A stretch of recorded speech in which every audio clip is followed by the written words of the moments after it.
오늘 드릴 말씀 사도행전 11장인데 내용을 보면은 10장 내용과 겹쳐지는 게 많죠. 왜냐하면 베드로 사도가 자기가 10장에서 겪었던 일을 11장에서 다시 반복을 하기 때문에 내용적으로는 같은 내용이 많이 반복되어 있습니다. 그러나 여기 핵심적인 사안은 유대교 신자들과 이방인 신자들 사이에 일어난 갈등의 문제, 또 유대교인들이 가지고 있는 교리적인 오해, 이런 부분이 여기에 중심적인 주제입니다. 베드로 사도가 가이사라에 가서 고넬료를 전도를 하고 또 그 지역에서 이방인들의 이런 교제 소식을 듣고 유대에 있던 많은 사도들과 형제들이 1절 말씀에 보면 이방인들도 예수를 믿게 되었구나 하는 것을 전해 듣게 되었습니다. 그래서 대부분의 사람들은 그것을 좋게 생각을 했어요. 이방인도 이제는 예수님을 믿고 하나님 자녀가 될 수 있구나 하는 이런 깨달음을 갖게 됐는데, 문제는 베드로 사도가 돌아왔을 때 예루살렘으로 오니까 거기에는 예수님을 믿는 유대인 중에 정통파 유대인 출신들이 있습니다. 이 사람들은 할례를 받고 유대인으로서의 성별된 삶을 살아가는 이런 사람들인데, 이 사람들이 베드로 사도에게 책망을 했습니다. 당신은 왜 이방인의 집에서 식사를 했느냐? 이게 이제 여기에 핵심적인 주제입니다. 왜 이방인의 집에서 식사를 했느냐? 예수 믿고 한 가족이 됐는데 이방인 집에서 식사한 게 뭐 그렇게 대단한 문제이길래 이 식사 문제를 들고 나왔냐? 우리가요, 유대인을 알지 않고는 성경을 알 수가 없어요. 우리가 신약 성경도 자세히 보면은 예수님과 바리새인 사이에 항상 긴장된 문제가 뭐냐면은 왜 예수님이 세리와 이방인들하고 식사를 같이 하느냐 이거예요. 이 식사 문제가 굉장히 중요한 갈등의 요소가 된 겁니다. 사도행전 우리가 10장, 11장에는 여기 이제 이방인과 함께 먹는 이 문제가 나오지만은 15장에 가면은 할례 문제가 또 집중적으로 교리적인 문제가 됩니다. 그래서 유대인과 이방인 사이에 이 관습, 종교적인 중요한 관습을 어떻게 극복하느냐, 이게 이제 굉장히 중요한 하나의 주제가 되는 겁니다. 베드로 사도에게 유대인들이 책망을 한 걸 보면서 어떤 주석가는 그래요. 베드로가 교황이 아닌 것은 확실하다. 왜냐하면 로마 캐토릭은 베드로를 일대 교황으로 인정을 하거든요. 교황이라면 모두가 순종해야 되는데 대들었으니까 이게 순종 아니잖아요. 베드로가 고넬료 집에 가서 이방인하고 식사한 것을 정통파 유대인이고 할례를 받은 유대인들이 문제를 삼았습니다. 이건 잘못한 것이다. 여기에 대해서 이제 베드로가 길게 설명을 하는 것이 이제 본문의 내용이에요. 그럼 먼저 우리가 유대인들이 이방인 집에서 식사하는 것을 왜 그렇게 문제 삼았느냐? 제가 앞서서 몇 주 전에 이 문제를 조금 언급한 바가 있는데 오늘 또 자세히 말씀을 드리려고 합니다. 제가 지금 말씀드리는 내용은요, 2000년 전에 이 베드로가 만났던 유대인이 아니고 현재 뉴욕에 거주하고 미국에 거주하는 정통파 유대인이 가르치는 교훈을 제가 말씀드리는 겁니다. 유대인들은 지금도 식사를 굉장히 중요하게 생각합니다. 그래서 이 사람들은 먹는 음식에 먹을 수 있는 것과 먹을 수 없는 것을 엄격히 구분을 합니다. 이걸 이 사람들의 말로는 코셔라고 합니다. 코셔. 히브리 말로는 카시루트라고도 하고요. 카샤르라고 하는 히브리 단어에서 온 말인데, 이 말을 영어로 번역하면 fit 또는 proper 혹은 correct 이런 말로 번역이 됩니다. 이것은 합당하고 적당하고 적합한 그런 의미의 말인데, 유대인들은 생각하기를 지구상의 모든 음식은 기본적으로 정한 것과 부정한 것으로 나뉜다고 생각합니다. 그러니까 뭐 음식물을 갖다가 제사장이 축복 기도를 하든 랍비가 축복 기도를 하든 축복 기도에서 음식이 성향이 바뀐다고 생각 안 해요. 음식 자체가 정한 것과 부정한 것이 있다는 겁니다. 그래서 이건 요리를 하는 문제도 아니고 근본적인 문제예요. 모든 음식은 정한 것과 부정한 것이 있다. 그러면 그게 어디에서 나타난 거냐? 구약의 토라, 율법에 그렇게 명시되어 있기 때문입니다. 우리 성경에 보면 레위기, 민수기에 보면은 먹을 수 있는 것과 먹을 수 없는 음식이 구별되어 있습니다. 그래서 이 코셔의 일반적인 규칙을 보면은 모든 육류 또는 내장기관 혹은 계란과 같은 알 종류 그리고 밀크와 같은 이런 것에 근본적으로 금지된 게 있다. 그리고 이런 동물은 계율에 정한 대로 토사를 해야 된다. 피는 반드시 육류 가운데서 제거해야 된다. 야채는 먹을 수 있으되 벌레가 있는 것, 그것은 먹을 수가 없다. 또 고기와 우유를 동시에 먹어서는 안 된다. 그리고 이러한 것을 담는 그릇, 그러니까 여기에는 조리기구, 식탁에 있는 그릇, 이런 모든 그릇까지도 성별이 돼야 되고, 그래서 예를 들면 고기를 담은 그릇에 동시에 우유를 먹으면 안 됩니다. 이게 유대인의 계율에 지금도 그걸 지키는 거예요. 그리고 모든 포도에서 나오는 제품은 유대인이 생산한 것이 아니면 먹을 수 없다. 이렇게 되어 있습니다. 여기에 또 이 사람들은요, 코쇼 도살이라는 게 있어요. 쇼헤트라고 하는 유대인 전문 도살자가 있는데, 우리가 도살자 그러면은 굉장히 뭐라고 그러지? 옛날에 그 소 잡는 사람 뭐라고 그래? 백정. 우리는 천시하지만 유대 사회에서는 굉장히 경건한 사람이고 율법에 능통한 사람이고 그래서 전문 교육을 받은 사람이에요. 그래서 이 쇼헤트는 가령 큰 도시에서는 전문 도살인이 있지만은 작은 도시에 이런 전문가가 없을 땐 랍비가 대신 잡도록 되어 있습니다. 그 정도로 이 도살도 중요한데, 유대인들은 동물 가운데 자연사한 것, 병들어 죽은 것, 동물에 의해 찢긴 것 또는 결함 있는 것은 먹을 수 없다고 규정하고 있습니다. 또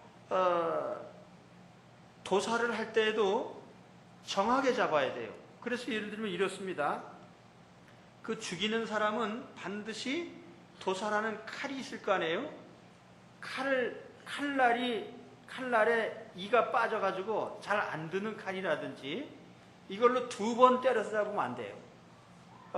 그래서 그 목을 칠 때에도 정확하게 2초 이내에 죽도록 단칼에 베야 됩니다.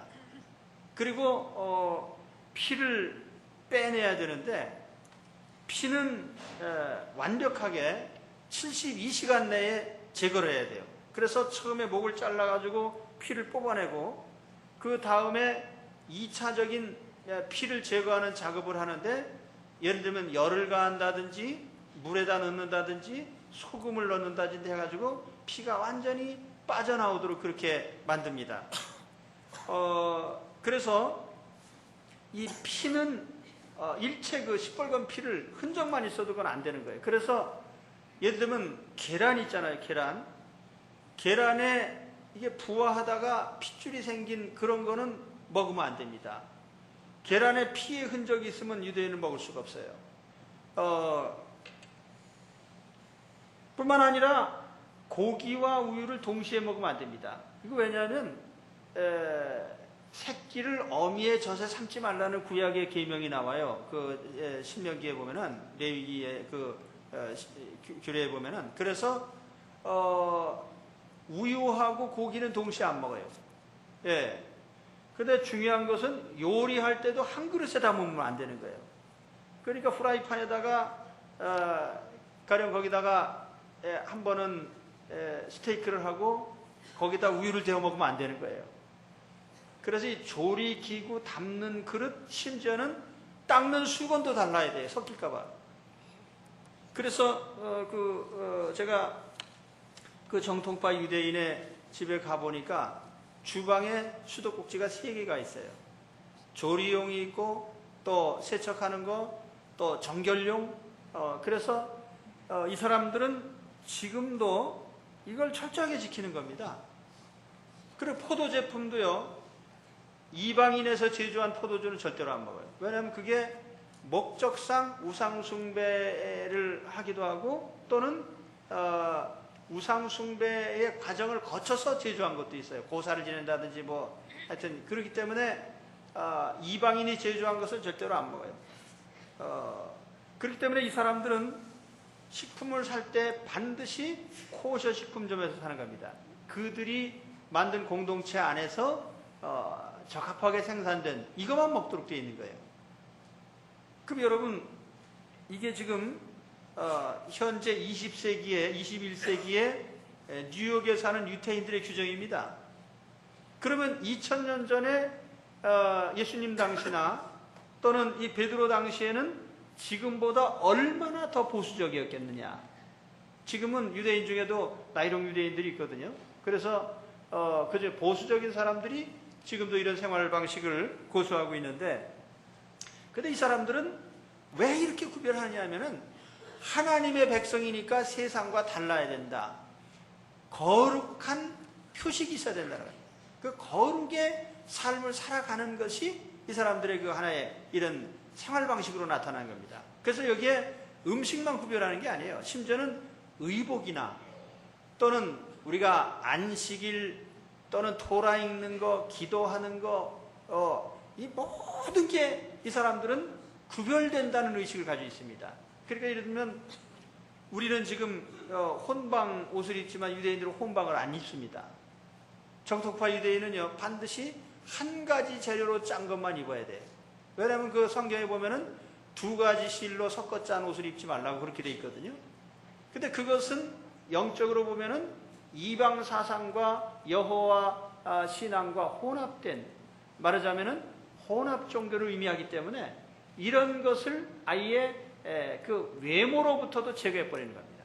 또 예를 들면 여자는 남자의 복장을 하지 마라. 그러니까 아이들도요, 조그만 아이들이, 여자아이들도 청바지 입고 싶으니까 입습니다. 근데 입혀도 그 위에 치마 하나를 또 입힙니다. 얘는 여자다 이거죠.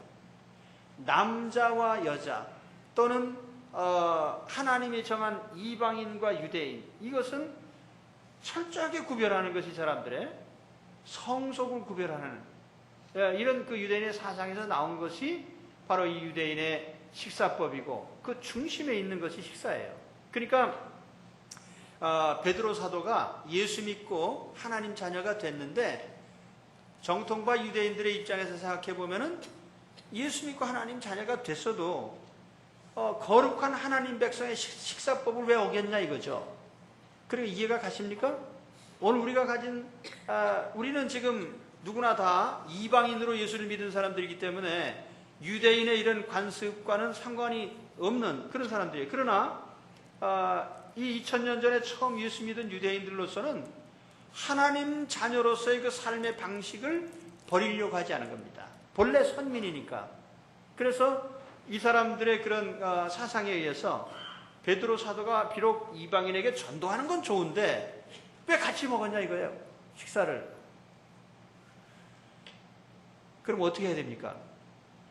이제 설명해야죠. 그래서 베드로 사도가 오늘 말씀 4절에 보면은 차근차근히 설명을 합니다.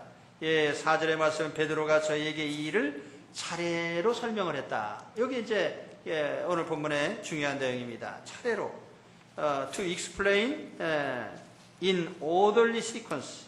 제가 뭐 발음이 좀 엉터리인데 그 일어난 차례대로 설명을 했다. 다시 말하면 베드로가 자기가 체험했던 과정들을 그대로 반복을 합니다. 그러니까 오늘 여기 1장의 내용은 10장 내용하고 같은 거죠. 근데 여기에 베드로의 설명 가운데 자, 유대인들이 너 왜 이방인 집에 가서 먹었냐라고 물을 때에 베드로가 어떻게 해명을 했는지 오늘 우리가 이걸 보면서 같이 은혜를 받으시기 바랍니다. 첫째로는 하나님이 보이신 환상의 내용을 말씀을 해요. 5절에서 10절까지. 그때 베드로가 어떤 체험을 했었습니까? 환상 중에 하늘에서 큰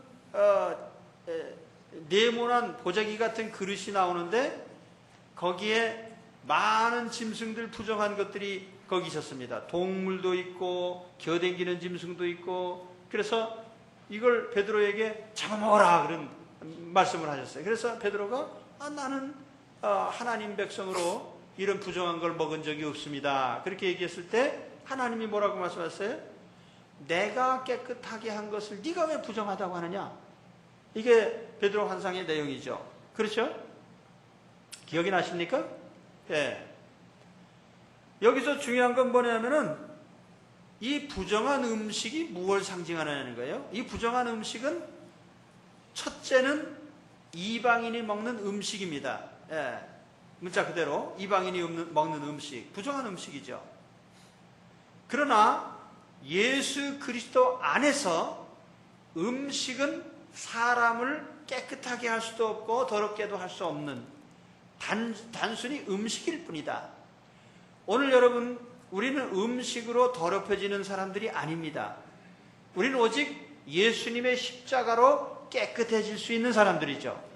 그래서 예수님의 십자가는 우리의 음식도 예수님의 십자가를 믿고 의지하는 우리에게는 어떤 음식물도 그것이 우리를 정하게 하거나 부정하게 하는 아무 상관이 없다는 겁니다. 그러니까 유대인이 생각하는 정하고 부정하게, 부정한 음식 먹으면 부정해지는 걸로 생각하는 이게 잘못된 거죠. 음식은 어디까지나 음식이고. 그래서 우리는 예수 믿으면서 음식에서 자유해졌습니다. 할렐루야. 여러분 가려먹지 않아도 돼요. 하나님 백성이기 때문에 예수 그리스도 안에서 우리 그리스도인들은 뭐든지 음식물은 자유롭게 먹을 수 있습니다. 고린도전서 10장 25절에 바울은 말하기를 무릇 시장에서 파는 것은 양심을 위해서 묻지 말고 먹어라. 그렇게 말씀을 했어요. 또 디모데전서 4장에 보면은 하나님의 지으신 모든 것이 선함에 감사함으로 받으면 버릴 것이 없나니 하나님의 말씀과 기도로 거룩하여짐이니라. 아멘.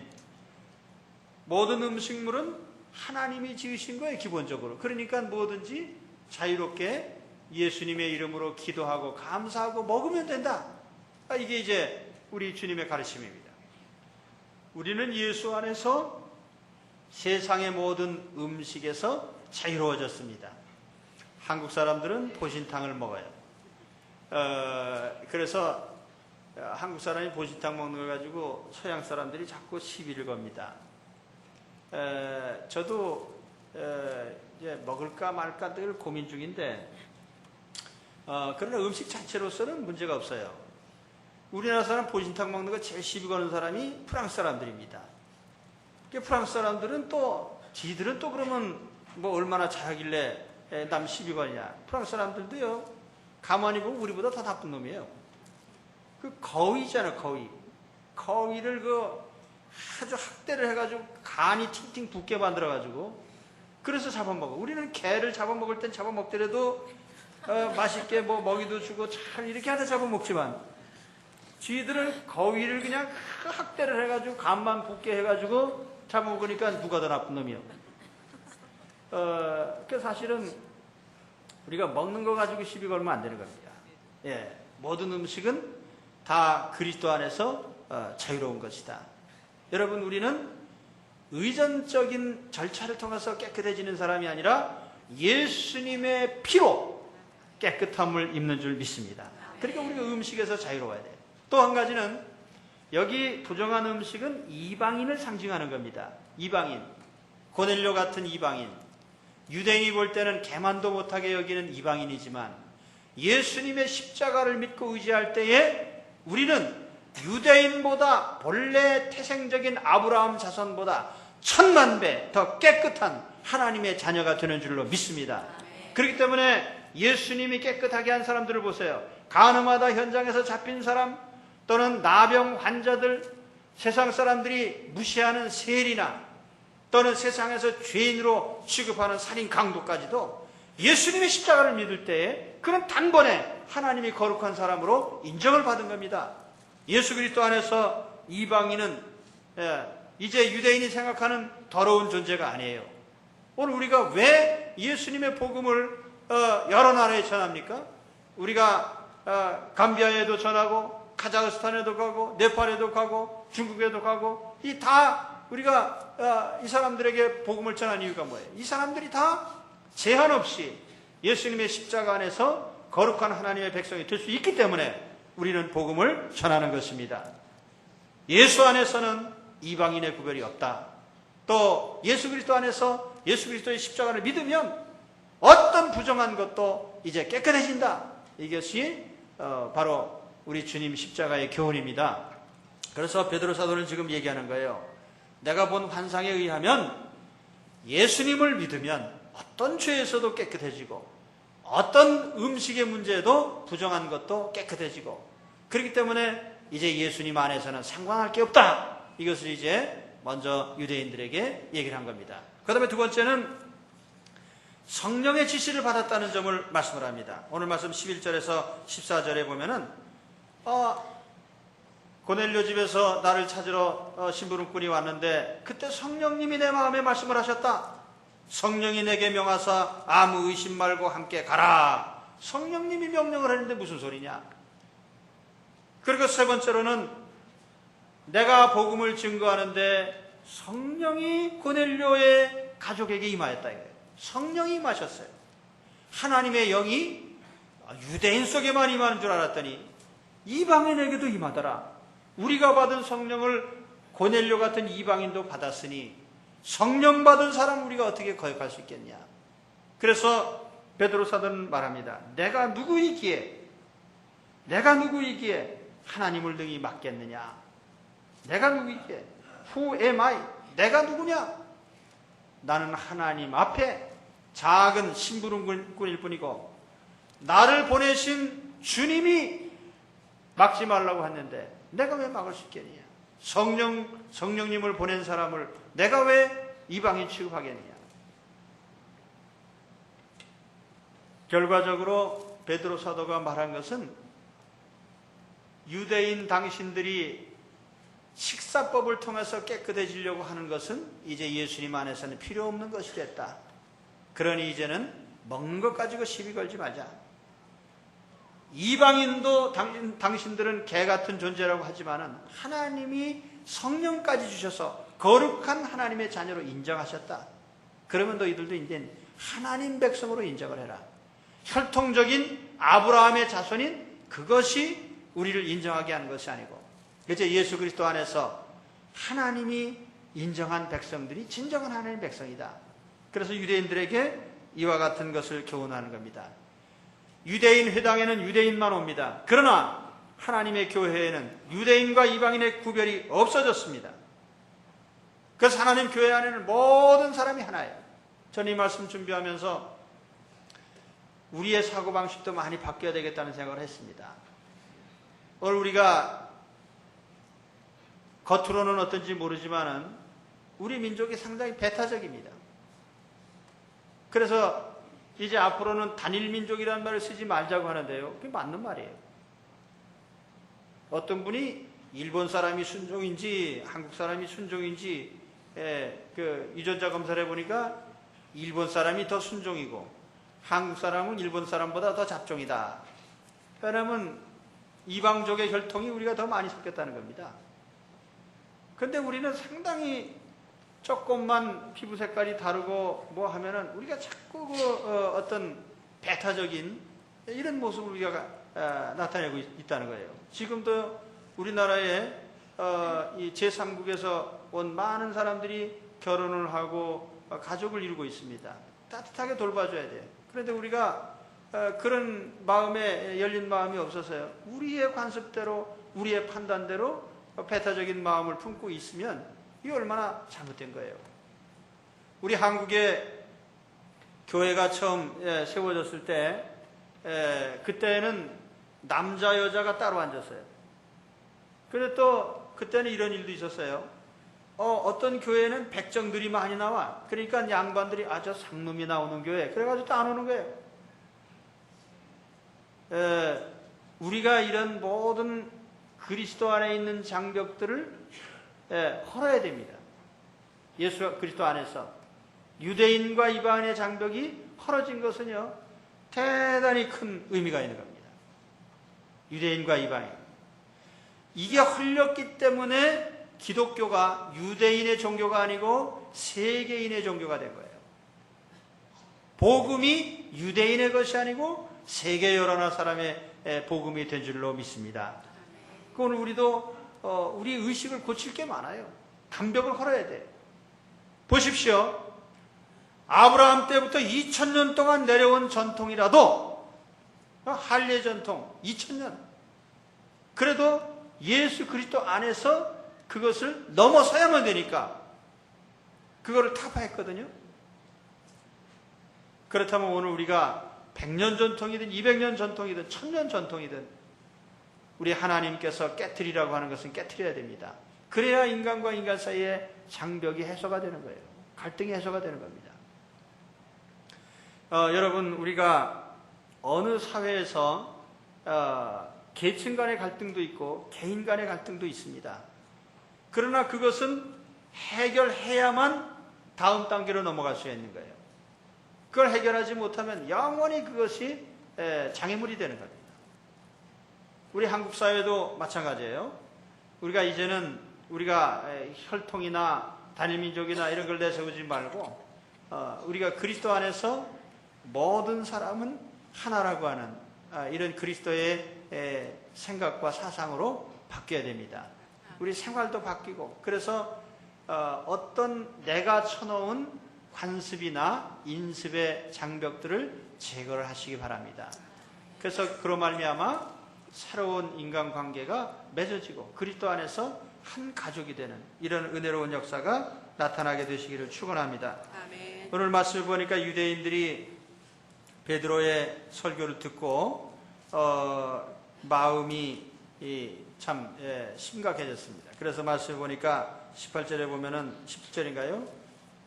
말씀을 듣고 잠잠했다고 그랬죠. 잠잠했어요. 이거 얼마나 심각한 문제예요. 그러니까 그들은 이거 몇천 년 내려온 이게 관습이지만 하나님이 깨트려 버리셨구나.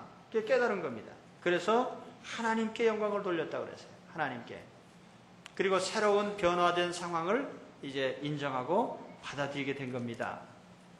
에베소 2장 13절에 보면 이런 말씀이 나와요. 이제는 전에 멀리 있던 너희가 그리스도 예수 안에서 그리스도의 피로 가까워졌느니라. 예수 그리스도의 십자가 아래서 어떤 먼 사람도 가깝게 만들 수 있는 것이 우리 주님의 능력입니다. 그러면 오늘 우리 예수님의 십자가로 또 예수님의 사랑으로 주 안에서 인간적인 장벽들을 허시고 하나가 되는 역사가 일어나시기를 축원합니다.